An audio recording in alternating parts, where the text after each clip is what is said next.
Welcome back to N's NotebookLM. Today, we're going to dive into a really powerful idea, one that comes from the world of professional poker, actually, from a decision strategist named Annie Duke. And honestly, this could completely change how you think about every single choice you make.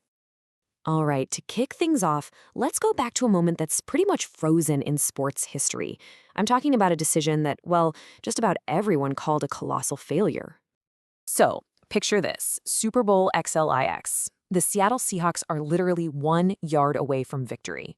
26 seconds left on the clock. All they have to do is hand the ball to their star running back, Marshawn Lynch, a guy they called Beast Mode for a reason. But that's not what happens. Instead of running it, Coach Pete Carroll calls a pass play. And it gets intercepted. Game over, New England wins. The world just exploded. Headlines everywhere were calling it the worst play call in the history of sports. A total textbook example of snatching defeat right from the jaws of victory. But here's the twist. What if I told you that looking back at the last 15 NFL seasons, the chances of an interception in that exact situation were only 2%? 2! That means 98% of the time, that play works. So why did that one bad outcome make us completely forget about the 98% chance of success? What is it about our brains that makes us do that? Well, this kind of instant judgment, this mental shortcut, it's a cognitive trap. And, poker players actually have a name for it. They call it resulting. You see, we have this built-in tendency to just lump two things together, the quality of the decision and the quality of the outcome. We think if the outcome was bad, the decision must have been bad. But the secret to making better choices is learning to pull those two things apart. Decision quality, that's all about your process. It's about what you knew at the time. The outcome, though, that's what happens after luck, chance, and a million other hidden factors get involved, stuff that's totally out of your control. Here's a really stark example to make it clear. If someone drives home drunk and gets there safely, does that mean they made a good decision?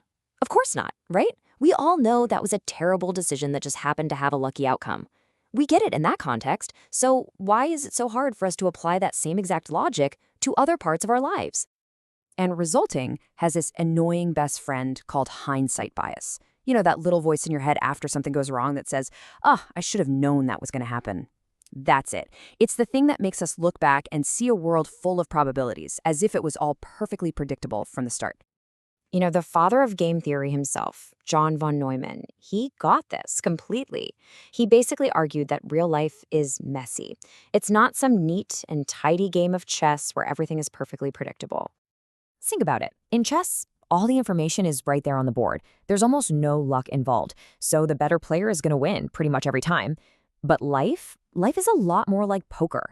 In poker, key information is hidden. You don't know what cards your opponent has. Luck plays a huge role, and because of that, a great player can make the perfect move and still lose the hand. And that framing, seeing life as poker, not chess, is so crucial. So the takeaway here is that we aren't playing on a chessboard where we can see everything. We're playing poker. We're constantly making bets on a future we can't fully see. And just like in poker, a good decision can lead to a bad result. And hey, a bad decision can sometimes lead to a good one. That's just the reality when you're dealing with incomplete information and a whole lot of chance. So why do we fall for these traps?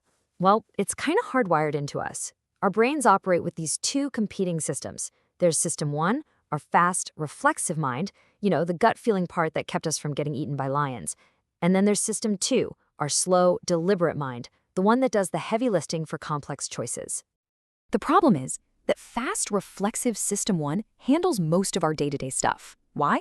Because our rational, deliberative system two is, it's lazy. It's a limited resource, and it gets tired out pretty easily. And when it gets tired, what does it do? It takes shortcuts. And that's exactly the moment when these biases, like resulting, just swoop in and take over. Okay, so you might be thinking, if I know about these biases, can I just, turn them off? The answer, unfortunately, is no. Just being aware of them isn't enough to fix the problem. And there's a brilliant visual puzzle that shows us exactly why. This is the Muller-Lyer illusion. You've got two lines here. And because of the arrows on the ends, one line looks longer than the other, right? But if you were to take out a ruler and measure them, you'd find they are the exact same length. But here's the crazy part. Even after you know for a fact that they're equal, your brain can't unsee the illusion. You still perceive one as longer. And our cognitive biases, they work in the exact same way. They distort how we see reality, even when we have the cold, hard facts in front of us. So, if we can't just will these biases away, what are we supposed to do? Are we just stuck? No. What we need is a better framework for thinking, and the whole thing starts by completely redefining what it means to be wrong. Let's go back to poker. Imagine you're in a hand where you have a 76% chance to win. Your opponent only has a 24% chance. So you bet big. And they get lucky and win. Now, were you wrong to make that bet? Absolutely not. An unlikely future just happened to occur. The key thing to remember is that 24% is not 0%. There was always a chance you could lose. So this leads us to a really practical 3-step way to think better. First, you got to embrace uncertainty. Just get comfortable saying, I'm not sure. Second, judge your process, not the result. Ask yourself, did I make the best choice I could with the information I had at the time? And third, redefine what wrong means. It's not a personal failure, it's just one of many possible futures that happen to play out. It's all about shifting your focus from needing to be right to just having a good process. When you start thinking this way, it's amazing. It lets you learn from your experiences without that awful emotional sting of feeling like you were wrong. So I want to leave you with a question to think about. Look back at a bad outcome in your own life, maybe a job that didn't work out, or an investment that went south. Now, ask yourself honestly, was your decision-making process actually flawed? Or did you just end up on the losing side of a good bet? If this topic has captured your interest and you'd like to dive deeper, the book is called Thinking in Bets by Annie Duke.